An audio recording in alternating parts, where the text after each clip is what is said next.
Have you noticed how strange life becomes right before it changes? One moment, everything feels normal, and then suddenly, it's like the universe pulls the floor out from underneath you. Friendships begin fading. Your motivation disappears. The things that once excited you feel empty. Even your goals stop making sense.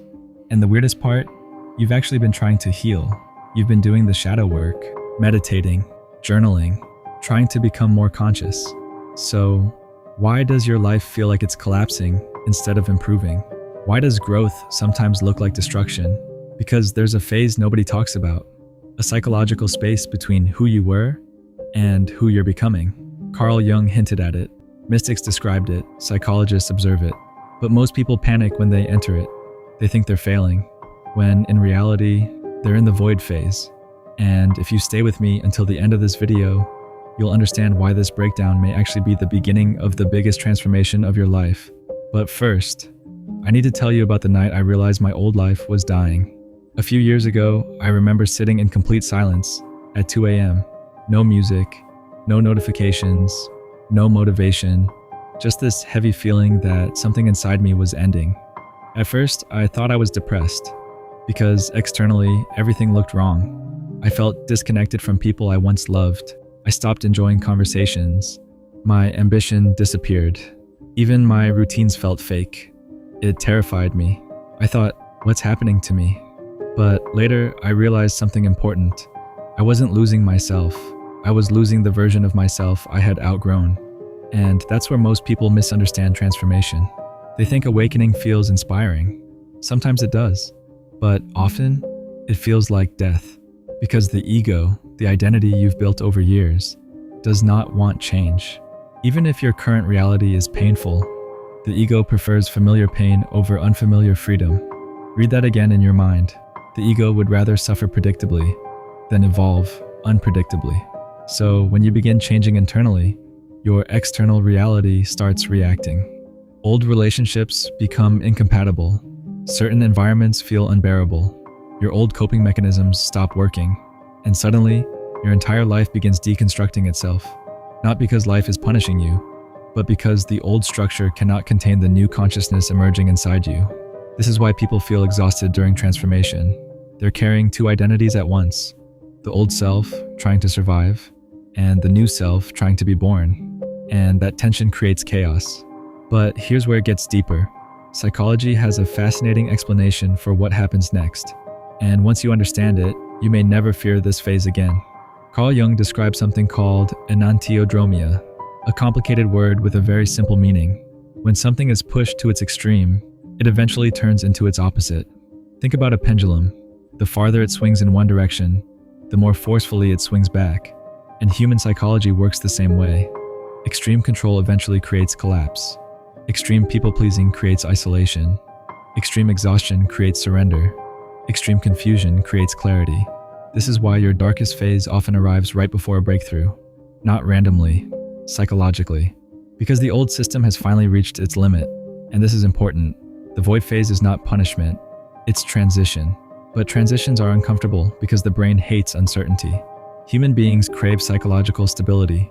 Even toxic stability feels safer than transformation. That's why so many people return to old relationships, old habits, old versions of themselves, not because they're aligned with them, but because uncertainty feels terrifying. And during this void phase, you are forced into uncertainty. You no longer fully resonate with your past, but you also cannot yet see your future.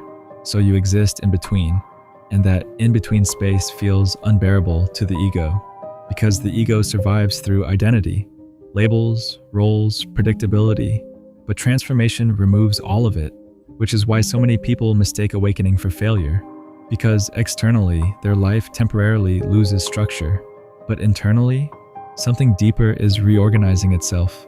And if you're experiencing this right now, there are usually 3 signs that this collapse is actually your breakthrough. The third sign especially changed how I view difficult seasons forever. Sign 1, identity fatigue. This isn't normal tiredness. This is deeper than needing sleep, deeper than burnout, deeper than stress. This is soul-level exhaustion, the kind of exhaustion that comes from carrying versions of yourself that no longer feel authentic. You're tired of performing, tired of pretending, Tired of smiling when something inside you feels disconnected. Tired of saying, "I'm fine," when internally you feel completely lost. Tired of maintaining identities that were built for survival instead of truth. And maybe lately, you've started noticing something strange. You can still play the role people expect from you, but it no longer feels real when you do. You laugh in conversations, but part of you feels absent. You continue routines, but internally they feel empty. You look at your own life almost like an observer, wondering, how did I become someone I don't even recognize anymore?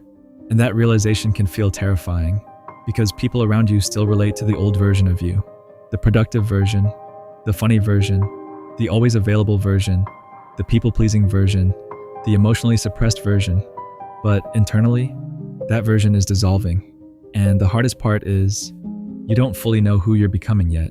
You've detached from the old self, but the new self hasn't fully arrived. So psychologically, you enter a kind of in-between state.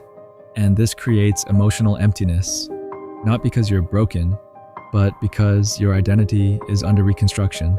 Most people panic here. They think, I need to fix myself. I need motivation again. I need to go back to who I was. But what if the exhaustion isn't asking you to go backward? What if it's asking you to stop carrying what no longer belongs to you? Because sometimes exhaustion is not the absence of energy. It's the presence of resistance. Resistance to a life your soul has already outgrown. And that's why this phase feels so lonely. Because outwardly, nothing dramatic may even be happening. You still go to work, still answer messages, still exist in the world. But internally, a psychological death is taking place. And death, even symbolic death, is never comfortable. But here's the important part. Emptiness is not always bad. Sometimes emptiness is sacred. Sometimes emptiness is space being created. A forest has to burn before new ecosystems can emerge. Old trees collapse. Ash covers the ground. Everything looks destroyed. But underneath the surface, the soil is becoming fertile for new life. And psychologically, human beings go through the same process. Sometimes your old identity must emotionally collapse before your deeper self can emerge, which leads to the second sign. And this one is where most people try to escape the process. Sign 2. Old distractions stop working. At first, you try to outrun the discomfort. You distract yourself. You scroll endlessly, watch videos for hours, overconsume information, talk to people constantly, stay busy every second of the day, because silence starts feeling uncomfortable. And maybe for a while, those distractions work. But eventually, something strange begins happening. The distractions stop hitting the same way. The dopamine fades faster. Entertainment feels numb. Conversations feel repetitive. Even things you once loved begin losing emotional impact. And that can feel frightening, because most people use distraction to avoid themselves. But during transformation, your psyche slowly removes your ability to escape inward confrontation. The void removes external stimulation so you can finally hear what your deeper self has been trying to say for years. And the moment this begins happening, many people think something is wrong with them.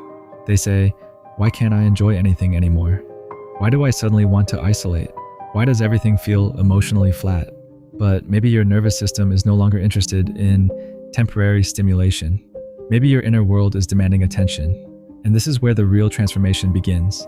Not in motivation, not in manifestation, not in productivity, but in silence. Because silence reveals things distraction was hiding. Old wounds, suppressed emotions, unspoken truths, hidden resentment, loneliness, fear, grief. And most people immediately try filling the silence again because they mistake discomfort for danger. But discomfort is often where awakening begins.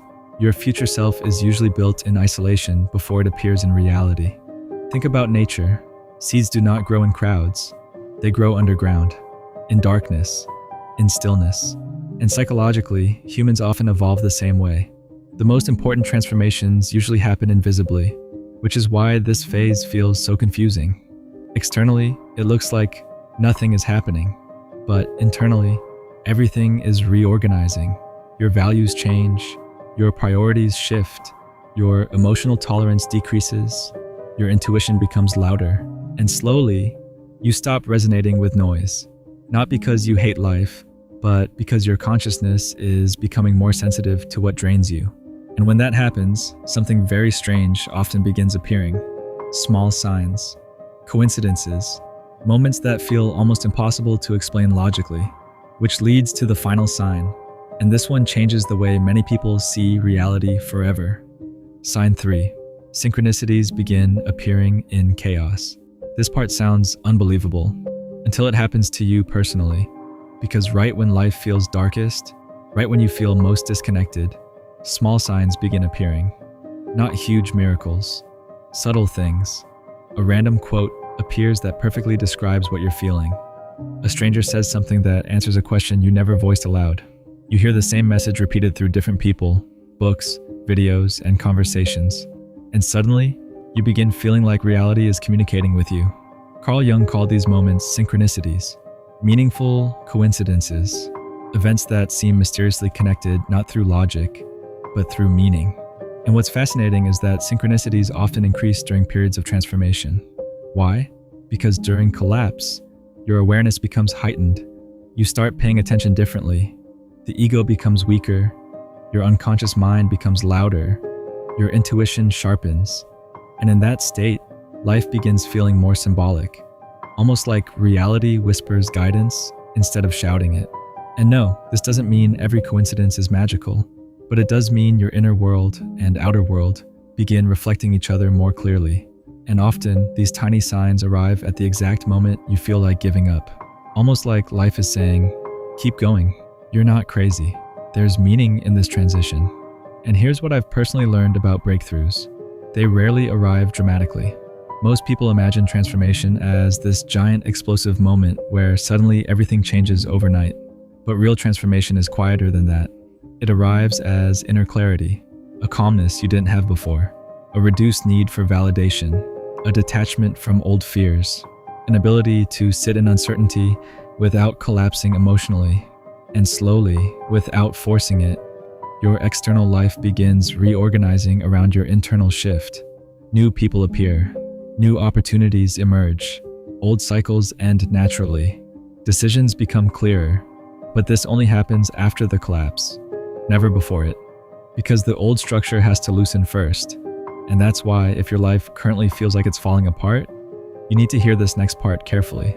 So if your life feels like it's collapsing right now, pause before labeling it failure, because maybe this isn't destruction. Maybe this is demolition. And there's a difference. Destruction leaves meaninglessness. Demolition clears space for something new to be built. Sometimes life removes what no longer aligns with who you're becoming, even when your conscious mind still wants to hold on to it. That relationship, that identity, that routine, that dream, that attachment. And yes, letting go hurts, because humans naturally grieve familiarity, even painful familiarity. But growth often requires the courage to stop rebuilding what your soul is trying to leave behind. So stop forcing old versions of yourself to survive. Stop rebuilding burned bridges simply because silence feels uncomfortable. And stop assuming confusion means you're lost. Sometimes confusion is simply the mind adjusting to a reality it hasn't learned to recognize yet. The old structures are collapsing because your consciousness no longer fits inside them. And that process is painful, but it is also sacred. One day, you'll look back at this season differently. You'll realize it was never punishment. It was preparation. It was the phase that stripped away everything false. The phase that exposed who you were beneath performance, fear, and survival. The phase that introduced you to yourself. So, if you're currently in this void phase, comment, I am ready for the leap. Not for the algorithm, but as a declaration to yourself.